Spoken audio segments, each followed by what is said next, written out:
understand you're gonna put your head down. Hello, everyone, and welcome back to another episode of Mike and Can't Chet's hear Tennis you. Podcast. What? I couldn't hear you when you just talked. Can you hear me now? Yeah. What happened before? I don't know. You talked and I couldn't hear a word. Okay, can you hear me now, though? Yes. Yeah. Okay. Hello, everyone. Maybe I got to talk into, now we're upgrading. Now we're high tech. So we got a mic, proper microphone for these podcasts. And Dad, you're going to have one soon as well. Yay. So, so hello, everyone. Welcome to episode 21. Lots going on in the world of tennis. We've got multiple tournaments just wrapped up on our countdown to Indian Wells. But firstly, how are things going with you, Dad? What's been happening? What's new on your end? Everything's just great, rolling along and loving everything, There you enjoying go. coaching tennis, enjoying Yeah, these podcasts, and looking nice. forward to what we have to talk about today. Now, how many times a day do you check the view count on the podcasts? Well, six at least. So, guys, let's get these views up. Share with we want my dad to see those views climb, and we're very appreciative. We got a few good comments on our last episode, and we're very appreciative of everyone tuning in and listening to our podcast. Yes. So what do we have to talk about in the news? I mean, we have Rotterdam wrapped up. We had an interesting result there. We had maybe we can start with that. Okay. So, So at Rotterdam, we had Felix taking on Diminar, 6-3, 6-2 for the Demon. I mean, what is it with Felix and closing out these matches? He seems to really struggle. He gets there, he's right on the verge. I mean, we've seen him get over the finish line once in a while, but seems like he's right there knocking on that door. He just can't be a reliable contender for some reason for these events. I mean, you're dealing with a 500 level tournament. Yes, he had to play a great player in the finals, but he can't get over the finish line a lot of the times. What's stopping him from being a solid contender when we're talking Masters, Grand Slam level tennis? there are people that say it this way, and some American friends of mine and other Canadian friends, is that it's a Canadian mentality. They don't think that they're good enough for the big boys. I don't know if that's true, but that's what some people are saying. And, it seems to be the case. It's the case with Shapovalov, who's got a lot of talent, seems to fall short. Felix, although he's sometimes he does well, but Felix falls short. But he shouldn't fall that short, 6-3, 6-2 to the Demon. I mean, he should be in there with him. Right. I mean, he's capable of being in there with him, but those big moments, it just, there's something to that. There's something to that, maybe, the Canadians and, unfortunately we lost the hockey today to the Americans. I You hope the know, same thing, hope the same thing isn't happening with hockey. I think the hockey guys are much tougher than the tennis guys. Yeah. The I thing just is, think, though, it's something in the foundation that has to change in terms of our competitive players and really driving them from a standpoint of winning, playing winning tennis, with the mentality that I'm in it to win it, as cliche as that might sound. Mhm. But we're not in it just to participate, be nice, great, he made a finals, but to really get over the finish line. And that's why, I think we see a lot of great Canadian tennis players, but we don't see that many, all-time greats, real contenders for these big championships. And that's just, I think you're right. It comes down to the mentality. Yeah. Now, the thing is, getting off the Canadian for a second, Coco Gauff seems to be suffering from the same thing now, beating everybody. Now she has a lot of trouble winning. And Right. she hasn't done well lately. She's got the talent. She's put in the Yeah. work, but it's believing that you can do it. Like Right. I used to be highly competitive table tennis player. And I know that's a huge mental thing. The games were to 21 in those days or to 11 now. But, I remember a tournament being down in 1912 and winning that game. Just believing that's not over. You can win it. It's Right. not a time limit thing. It's not like, I don't know, let's say you're playing baseball and you're down 8-0 and you're in the bottom of the ninth inning. But you can still do it. If you're Yeah. down, if you're down 4 touchdowns and there's 1 minute left in a football game, you can't do it. Just Yeah. physically can't do that in 1 minute anyways. But tennis is like a sport like baseball, where it's not over. You're still in it right till the last point. So you have to believe you can win. Um, I don't know, but Yeah. there's sports psychologists work with these players, and I don't know what it is. That's why it could be the Canadian syndrome. Yeah. I think they lack a certain ruthlessness, and there has to be that. There has to be that you're going to win. You have to be ruthless at that level to win. That doesn't mean being a jerk. That can come across a little bit harsh, but ruthlessness in the sense of that, you know, you're not happy with second place. You're there to win. Well, And a of perfect course, with experience with playing, you lose. And you've got to handle your losses properly because it's part of the game, but you're going to win. And you're not happy unless you win. So contrary to what Muradoglu said about Djokovic, um, there's a guy who's I'm sure never feels out of it. He's got the will to win right up until the last shot. Right. And Canadians have got to get more of that. Yeah. And when I say you're not happy, it means you're not happy with the result. You might be happy with the way you played. You might have played the way you should have. There's nothing you can do about it. But are you happy with the loss? No. Right? You don't want to lose. You don't, you want to win. And it's more than just playing the game that you've planned for. But let's face it, It's about the result. all these guys, including Felix, they're all just as good as the other guys. I mean, he's got all the shots. He's got a big serve. He can play. He's fast. Um, that's no different than what, let's say Federer had. But they just know that they're going to win. They're Yeah. confident that they're going to win. I don't think our guys have that. I mean, Could yeah, be I wrong. mean, That's what it seems like. yeah, there's a certain perceived weakness when it comes to the attitudes. It comes to the Canadian attitude of these tennis players, you know. Yeah, there's a And feeling to that, me, that starts with their early training years. That you're in a competitive stream, it's different from a recreational stream. You're in a competitive stream, you're teaching them how to be competitors, you know, which is different from recreational tennis, where you're there to have fun. You're there to, of course, you want the competitive players to have fun, but have fun in a competitive setting. And that's not for everybody. and it should be always competitive. Like I see kids, good kids, talented kids, they're practicing, but they're not practicing competitively. They're hitting shots back and forth and stuff, but everything should be a competition. Get used to Correct. it. Yeah. Anyways, we got sidetracked a little bit.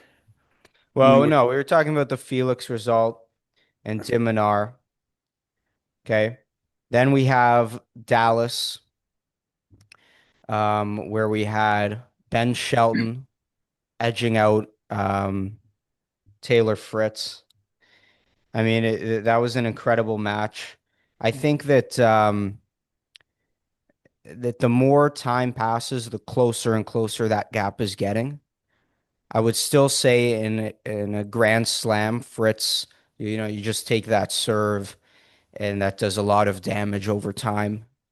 Shelton's an incredible athlete, but the more time that passes, I think the more that gap is going to close, and Shelton is getting closer and closer to overtaking Fritz as the greatest American male tennis player on tour.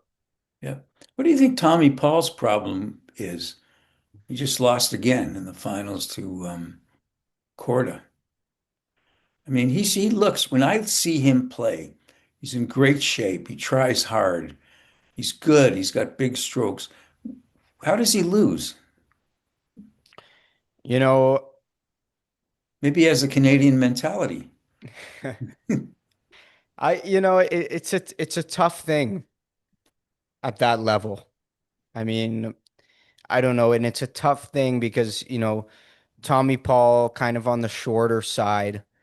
He doesn't have huge weapons in terms of a forehand serve, but he's an incredible athlete. But so are a lot of players. So if you're not playing and firing on all cylinders without a real weapon, you're susceptible to lose to other guys. Now, Korda won. Korda's an incredible player. Is Sebastian Korda a better player than Tommy Paul? No. Just on that day, he On was. that day, he was better. Right. And, that's the sport. By the way, for all you like minor league competitors out there, because somebody beats you in a tennis match or a tennis tournament does not mean he's a better player. Yeah. Just means one thing. He was a better player than you on that day. Right. So no excuses. If you lose, you lose. And just keep that in your head that this guy beat me today. Just face it, face the fact. Doesn't mean he's going to beat you next time. Right. Yeah. Completely. Very true. Um, and it's the same with players who, lose a set. I played him and he beat me. Oh, what was the score? 6-4. So you mean he beat you in a set? He didn't beat you. That's not a tennis match. You know how many times Novak, Carlos, any of these guys, I think of those two come to mind because they're the greatest at it, but lose the first set and come back and win the match. More Happens all the times than time. not. Yeah. Happens all the time. So you lost a set to them. So what? That's not a tennis match. They didn't beat you. They beat you in a set. Yeah. So I mean, to the real competitors. That's why, if you're gonna schedule a match with somebody, you got to schedule more than an hour. You got to be out there for 2 hours. You can play a best of three set. That's real match. Sorry, that's It'd real be at least practice. best of three. Otherwise, it's just practice. Right. Yeah. Yeah, for sure. And then, of course, um, Arthur Fils losing to Carlos 6-2, 6-1. Uh, you know, uh, sorry, Arthur, you're out of your league. But you know what? That's again, that can be a mental thing. That can be Arthur Feast going in the match against Alcaraz saying, I can't beat this guy. Yeah, it's hard. It's hard not to. I know, that's for sure. How are you if you're him, how are you going into it and No, I'm surmising that. Like I can't go inside Arthur Feast's mind, but that's what I think he's thinking. He may not be thinking yeah, that at all. He may be thinking I can beat this guy, and then right. he just gets slaughtered. You know what year Arthur Fils was born? No, 2004. really, Yeah, 21 years old. he's a young guy. He's young. Yeah, he's He's even highest younger than ranking Alcaraz. 14th achieved on April 14th, 2025. I'm not sure his current ranking. He's got to be top 30 still, right? He's even young. Yeah, he's younger than Alcaraz. Yeah. So it's a guy with a lot of potential. Huge first serve. Um, the Frenchman, Perry Card as well. A Oh, lot of he's good, another lot of story. good talent. He's another story. Yeah. You can't just have one thing. Right. If you Yeah. have a Fils huge is serve, more you have to has have a something more else. dynamic game. I mean, you Like can't just have one you thing, remember you remember Milos, and Milos's statistic was he's held serve a greater percentage of time when on the tour than anybody else on the tour, but he's also broken the other guy's serve the least percentage of anybody on the tour. Yeah, that's a very one-dimensional player. Yeah, he is. I mean, great. What he has is a big forehand and a big serve. Right. Great, but he just couldn't get over the hump because of that. Yeah. There, this is. Yeah. So, creeping into Indian Wells, this Wait, don't Carlos we have result, the women's tournament to discuss? probably, but due to limited time, I have not been paying attention. That's a well put. How about you? What do you have to say on the WTA tour? Well, I mean, Sabalenka still to me is number one. Rybakina is coming Yeah, up. but in terms of the latest tournaments, you're the one who Pagula, brought it up. Don't bring it up if you can't Pagula talk won about it. it. Pagula Pardon? won it, who I like. She's got a great work ethic, and she's Who very won good. what? Pagula won that tournament she was in, the last Well, tournament. that's something. Yeah. I think she Yeah. You beat know what? Now that Svitolina, you didn't she? mention it, I knew that. Yeah, she beat 'Cause Svitolina, you right? told me on the phone. Yeah. Yeah. Yeah. Yeah. But Anyway, we're okay, we're let's not move full on. time. You know what? In our defense, we're not full time analyzing the tours. So, we're selective. We're watching certain things and we have other jobs and things to do, but we cover what we can and hopefully it's interesting. So, Okay, let's move on to Indian Wells then. yeah. So, what's your opinion on these players playing these tournaments, building up to a tournament? Like, for example, we haven't seen Sinner, we haven't seen Djokovic. Alcaraz just had a successful run. What does it mean to be playing these tournaments leading up to an event? And in what case, if you want to give specific examples, like Djokovic not playing tournaments Well, and then Alcaraz playing a tournament, like how does that dictate what's about to unfold in Indian Wells? I think some players just want to keep active. They don't want to take the week off and just practice. Djokovic is a different story because he's older Yeah, and he doesn't, I don't think he wants the physical stress of playing every tournament if he can take off and then concentrate on right, Indian Wells.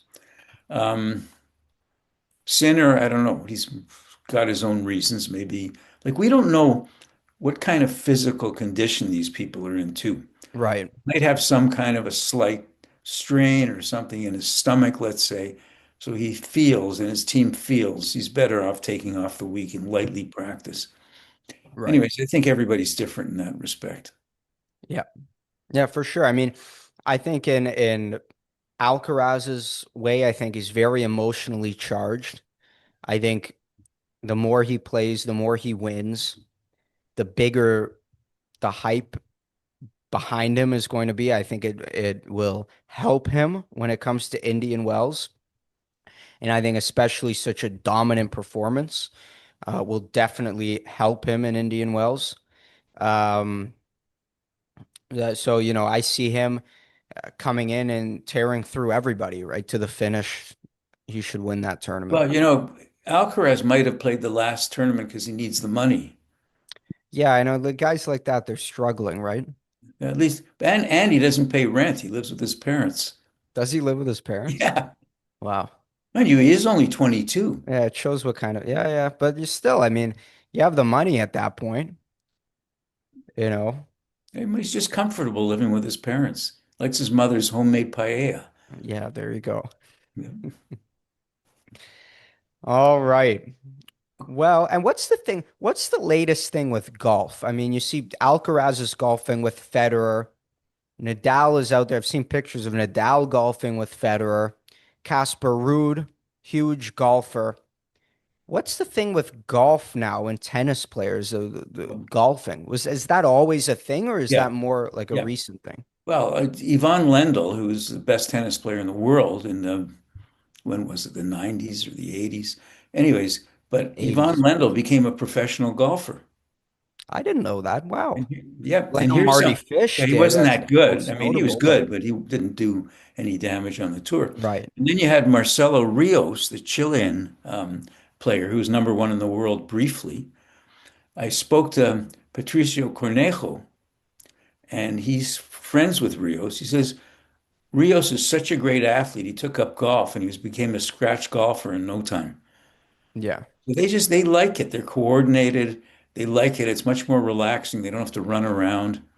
They just like it. Right. It's a recreational sport for them, and it's something else that there's no pressure on them to perform. Right. Right. Yeah. Anyways, I when mean, I it's a finally great, retire, I won't be it's a, golfing. it's a great get. You won't be golfing? No, Why not? I'll be doing something else. I'll be lifting huge weights Pickleball. by that time. No, not pickleball. I Um, shouldn't say that because you're a pickleball professional. yeah, that's all right. I don't take offense. Yeah. Um, So who do you think's yeah, going to win Indian Wells? Carlos. I think Carlos too. Yeah, I don't. I there's too wouldn't count much Sin. momentum going into it Yeah. to I lose. wouldn't count Sinner out, but I think Carlos is going to win. Yeah, for sure. And on that note, unless there's anything else you want to add, maybe show I off that orange Lacoste. Yeah, It's kind thank of you. like a almost like sunset orange. Yeah, I would call that burnt orange is what I Burnt call it. orange? I know Lacoste, by the way. Lacoste has all these fancy names for their colors. Yeah. I don't recall exactly what this one is, but I'd say if it was a crayon, remember those crayon pencils? That's a red orange. That's like a what do you call that juice you have sometimes for Blood breakfast? orange. Blood Blood orange orange juice? juice, like that, yeah. Yeah, maybe that's it. But Hmm. yeah, you remember those, you won't remember because you're too young, but they used to have colored pencils, and they used to have fancy colors for those. And one of No the colors was, colored pencils. What do you think I am? They still have them. oh, I'm too okay. young. There They was still have colored pencils. so there was a burnt orange and there was a burnt ochre, Okay. all kinds of different colors, and they were just finely different. Are we Right. getting off topic from tennis here? Well, it applies because Lacoste, That's right. tennis brand, Rene Lacoste. That's right. There we go.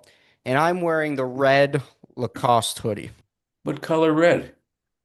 This is Scarlet red, Carmen red, this is what I would call red transfusion. tomato red. You're Tomato so red. getting into like women's nail polish now, where they've got all these fancy names for the Yeah, various that's colors. right. Yeah, you got to come up with a fancy name for the color. But anyway, thank you very much for listening to our ramblings, our expert insights. Yeah. And yeah, join the conversation. Leave a comment down below. Like, subscribe, all that stuff. Share with your friends so that the view counts keep on climbing so you don't have to check as often, or maybe you will Well, I'll have to check more have often. to check more often. Yeah. So yeah, anyway, thank you very much. Yep. We'll see All you right. next time. See you next time. Bye bye.